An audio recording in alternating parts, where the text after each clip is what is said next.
Hi, my name is Clare and I'm the mother of 3 teenagers with FASD. I'm Jessica, a PhD researcher specialising in educational interventions for children with FASD. And together we are the hosts of Spotlight on FASD, the UK's first podcast dedicated to shining a spotlight on fetal alcohol spectrum disorders. FASD is a condition caused by prenatal alcohol exposure that affects hundreds of thousands of children across the UK. And we're here to bring these conversations out of the shadows and make sure that no one living with FASD feels alone. Hi everyone, and welcome back to the next episode of Spotlight on FASD.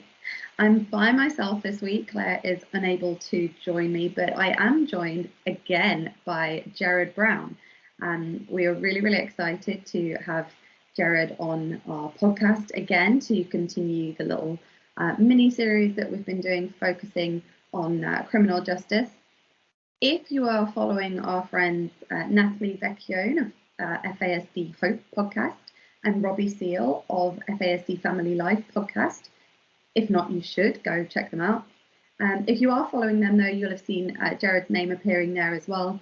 I think between the three of us, we are sapping all of Jerrod's knowledge and sharing it as far and wide as we possibly can. So we know there is no duplication. So all of these episodes will be really valuable to anybody interested in this area. So anybody who wants a little bit more information, definitely check those out. And welcome, Jerrod. Thank you for coming back. Absolutely. Thank you so much for having me back and allowing me to talk about this really important topic. Yeah, well, I'm really excited. All of these topics are really interesting and have a much wider impact than what is first thought. We are loosely relating all of this to criminal justice, but it goes far beyond. So this week we are talking about false confessions, which is going to be very interesting. So Jerrod, can you introduce that from your professional perspective, please? Well, obviously, I think when people hear false confessions, absolutely you jump to the legal system, the criminal justice arena, which that's where it has the most implications. But if you're working in an education world or a medical field or mental health, social service, if you're working with clients who have a tendency to admit things maybe they didn't do, or maybe they overly admit, or they create false memories, they confabulate, it has significant implications outside the criminal justice arena as well. One thing I do want to say about FASD and false confessions is that there's not a lot of research per se that has looked at false confessions through the lens of FASD. There's tons of research on false confessions in general and with other populations, but empirical-based literature is lacking in the area of FASD. So if you're a researcher or working on a dissertation or whatever, this is a great area, lots of gaps in the literature. But there are enough case studies and professional accounts and caregiver observations and just popular media accounts where they indicate this is a real problem for this population.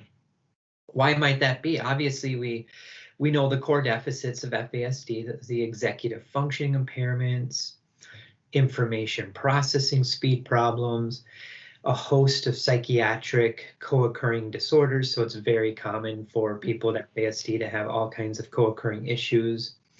What about sleep deprivation or attachment problems or like proneness to be suggestible or even compliant with people in positions of power? We know this population is typically going to be more suggestible and gullible and naive compared to the general population. So those are just a few of the variables to keep in mind as to why I believe, and some other people, researchers, clinicians, family members believe that this is a real problem for this population.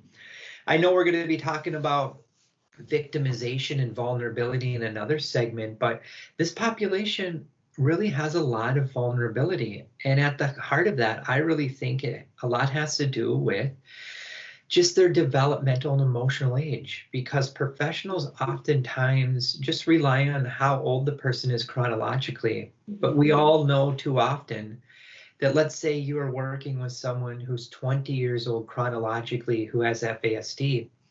They may have a brain or a functioning capability as a 10-year-old, a 12-year-old, a 14-year-old. That is another variable that absolutely needs to be taken into account when we talk about false confessions. What about, let's say you have someone on the spectrum and they're just overly trusting of everybody.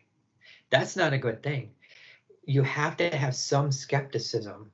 Being gullible is the opposite of being skeptical. And a lot of times, at least in my experience too, I do a lot of consultation with caregivers and professionals on these topics. A lot of times people with FASD find themselves involved in the criminal justice system for something in that social realm. Social skill limitations, social skill deficits, maybe being talked into doing something by somebody they just met where they're thinking that that person's now their best friend, but that person is really trying to take advantage of them. What happens if someone with FASD has a very low intellectual score as well, on top of some of these other deficits? We need to take into account their IQ score, their adaptive functioning. I know we've talked about adaptive functioning in some of our other segments. If you're not familiar with adaptive functioning, a lot of times, if let's say you're interviewing somebody in a very controlled manner, like it's in an inpatient treatment setting, if the person's in jail or prison, sometimes they can come off maybe just a little more competent than what they are, because if it's in a very predictable, scripted, structured setting, those things can mask deficits as well.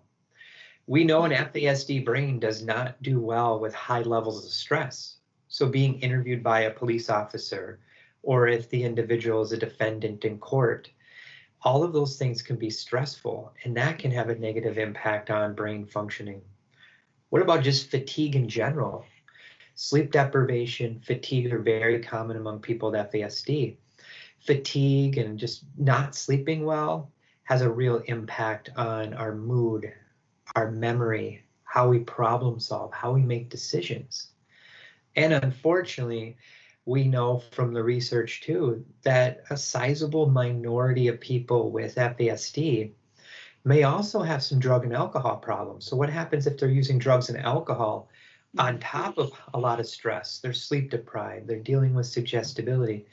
Those are just a few things to consider as to why people with FASD may be more prone to engage in like false confessions and not knowing that they're doing that. Yeah, and I was thinking then, just as you were talking about how stressful the environment or the situation can be when being interviewed by a police officer or somebody in that kind of situation, and I instantly thought about the environment. Now, fortunately, I can't say I've been in that environment myself. But from what we know and what we see on the television and what we are aware of, those environments, they tend to have no windows. They tend to be fully closed doors, or just have like a small window in or something. They will be very, very brightly lit from above.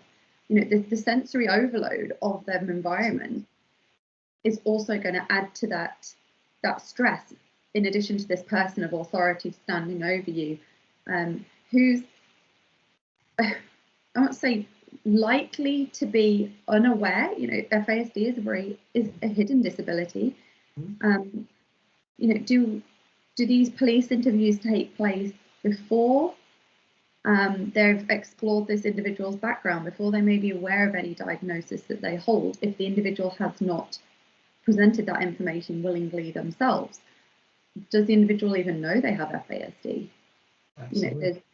There's so many factors here that can make what would be a stressful situation for anybody far more overwhelming for somebody with processing challenges in all aspects of the words. And in addition to that, I keep thinking about the expressive language skills of those with FASD. Even if you know FASD and you understand that a 20-year-old may be functioning at an age more closely related to that of a 10-year-old, a 12, 14-year-old, but their expressive language is actually that of a 22, 23-year-old. Now, that's extremely hard, even if you're experienced in working with individuals with FASD. interacting with them, or you know how to approach these scenarios, or you are very, academically knowledgeable of these situations, actually putting that in practice is extremely challenging. And I know that was one of the early challenges I faced when working with individuals with FASD, because it just messes with your head a bit, doesn't it? Like you have to keep constantly reminding yourself that although what's coming out of them, or what the feedback that you're receiving for the conversation, is not actually what's going on. You bring up some wonderful, important points. The sensory component, huge. Mm-hmm. And not all these interviews happen in an office. The interview may happen on the side of the road. Yeah. Where law enforcement's pulling up, there's lights going, lots of commotion. I mean, that can be overwhelming for anyone, but with someone that has sensory processing, you may see it play out in two ways. They may become very hypo-aroused and shut down and look like they're very tired and sleepy. Or when they're on sensory overload, they can become very hyper-aroused and run away out of fear. A law enforcement officer pulls up on the scene and sees someone running away. Mm-hmm. Obviously, their brain's going to jump to the conclusion that this person has something to hide. Mm-hmm. And that can be a very dangerous combination. Mm-hmm.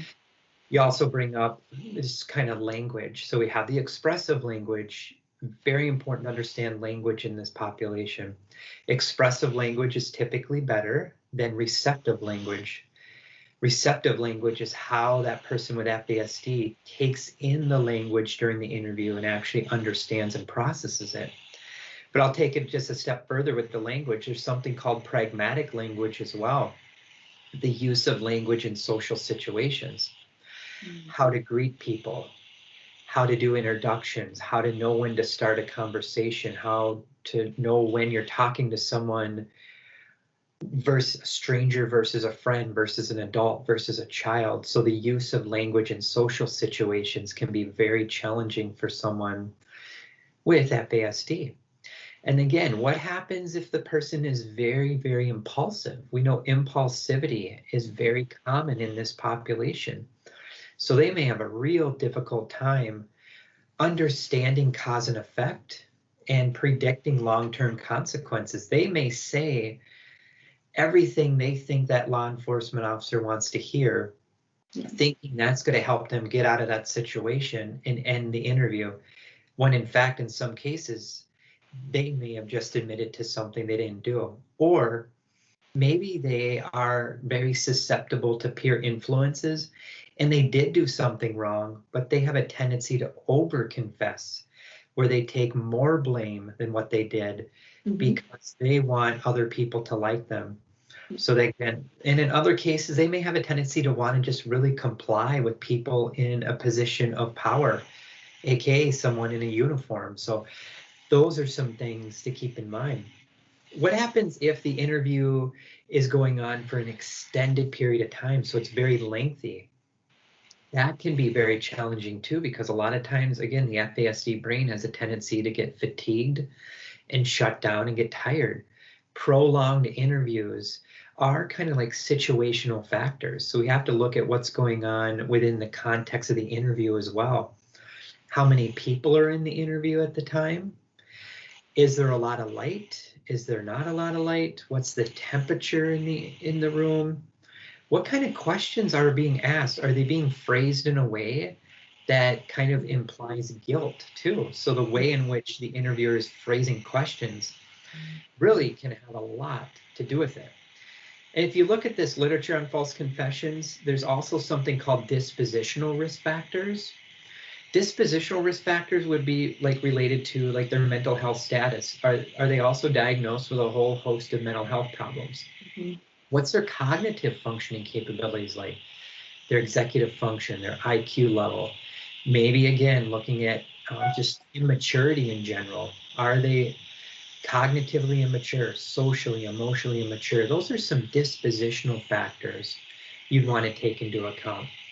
And then what happens if the interviewer is using like deceit or trickery or like false ploys, or just really saying, hey, you did this, didn't you? And just really pushing.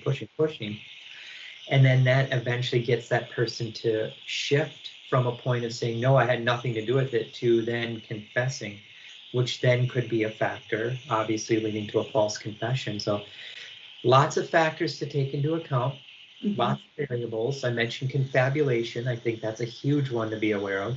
That's false memory creation, where the person believes what they're saying to be true, but it's either a complete lie or it's taken out of temporal context, where maybe what they're admitting to happened 10 years ago, but in their mind, maybe they're admitting it from this morning. Confusion is another variable. If they're confused, confusion is a recipe for disaster in these kind of situations. So lots of variables, a lot of things to take into account. And the topic of uncertainty too has to be considered. If that person goes into an interview and is just very uncertain, has a lot of self-doubt, is confused, is fatigued, is sleep deprived, sensory overload, you can about imagine how successful they'll be being interviewed for, even if it's a witness. This has to be taken into account. If someone with FASD is a witness to a crime, we have to consider these variables as well, I think. Definitely. And the stress of witnessing that, and especially if it's a peer who, they are wanting to please. If they have those social challenges, it's not necessarily a friend, it's not necessarily somebody that they have a relationship with, but it's somebody that they want to please. And there's all these factors, and short-term memory problems as well. If these interviews are being conducted fairly soon after an event, when those stress levels are still really, really high, that the individual's not being given a chance to calm down from that situation, and then also start processing the memories, but processing them in a way that allows them to correctly piece together what actually happened. And I think that's when confabulation, Claire and I did an episode on confabulation, so I'll link or do whatever you do. We'll leave the information for the confabulation episode somewhere. That's really going to come into it when you're desperately trying to scramble, this memory together under pressure. And I know that we're having a very professional and quite academic conversation here, with all these terms and things, but I can't stop. I keep thinking about a particular Netflix series, and I don't know if you will have seen it, Jerrod, but many people across the world have. It's 5 or 6 years ago, and Netflix and their true crime, and we've all they've done plenty. But this particular series, there was an episode that focused on a police interview of a young guy who was just a teenager. They went into his school and pulled him aside for questioning. And this questioning took place in school, and he was sat in a chair. So he was pulled from class, sat in a chair, and these two police officers that were, very big, have all their uniform on, had a real presence about them, just as individuals. They were in that position of authority. And I've never, ever been able to forget my reaction when I watched this episode of how the interview was conducted with this individual and the individual's reaction to that. Now, I have no knowledge or expertise or anything around what the laws are, and whether they were in any wrongdoing with how they approach that. But for me, from working with a neurodiverse population and seeing this individual struggle in the way he did, and how these false confessions were so apparent in this interview based on the way that the questions were presented, has really stuck with me. And I have seen it in other episodes. It's Netflix. I don't know how much of this has been dramatized, and clever editing and everything else. But you do see these things play out in various ways, and it just shows for me how there is a severe lack of understanding around how to approach not just individuals with FASD, but probably everybody. On some level, I think we're all prone to falsely confessing. Yeah.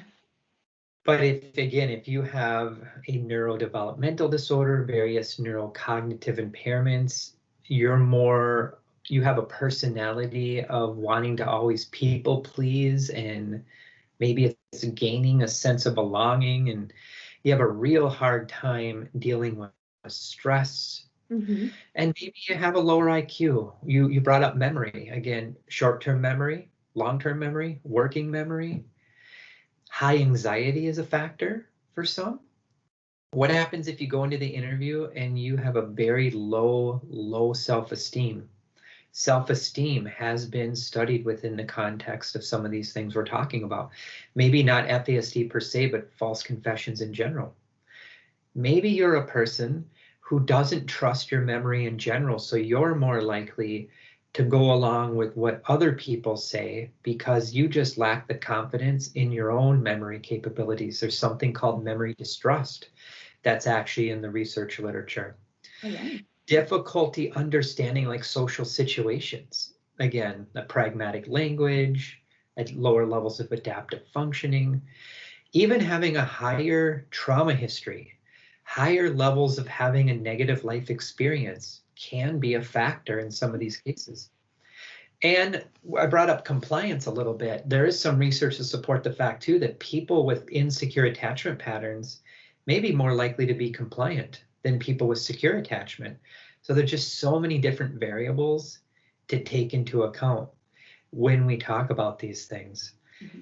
Compliance, suggestibility, confabulation, naivete, just understanding abstract reasoning. We know that's a huge issue for this population. Linking cause and effect, planning for the future.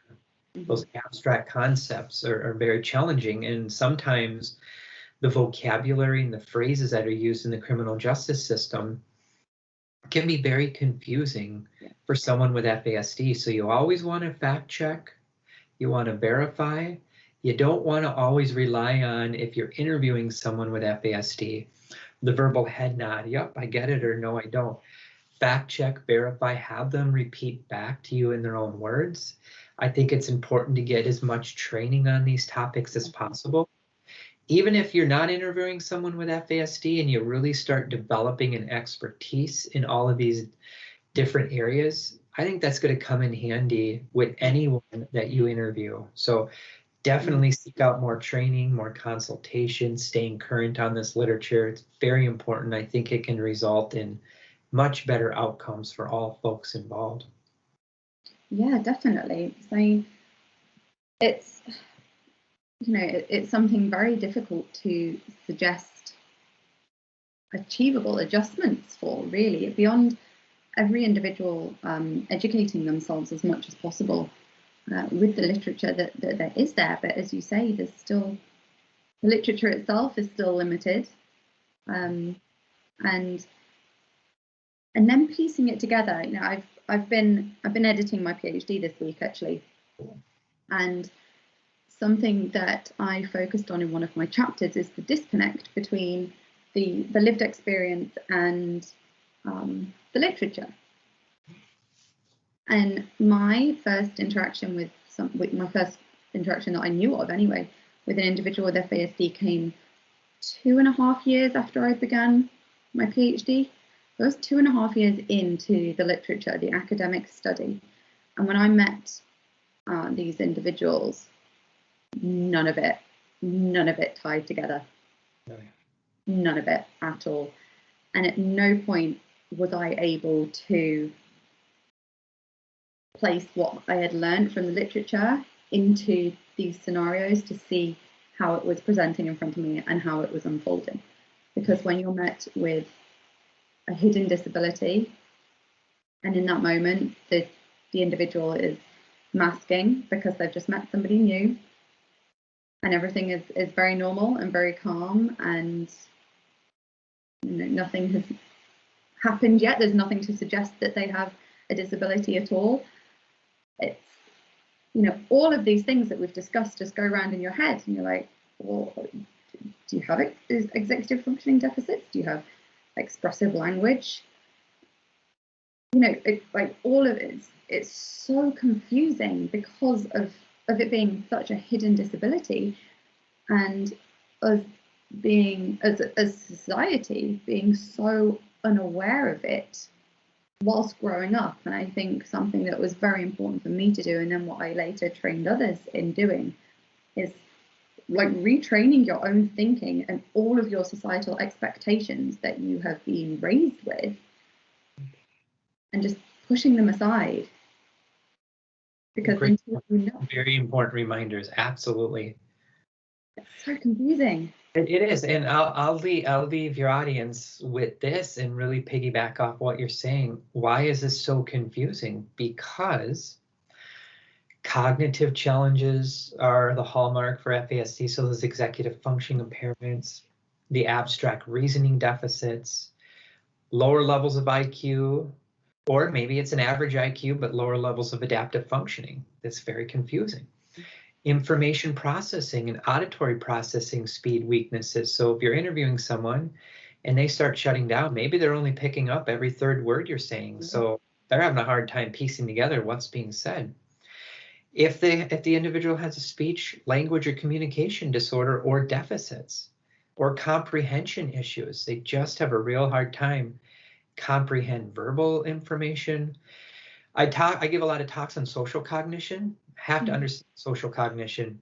That's kind of that umbrella term for just how the person understands the social world. Under that umbrella, you're going to have topics like empathy, mentalization, moral reasoning, theory of mind, the social vulnerability piece, which we'll talk about in another segment.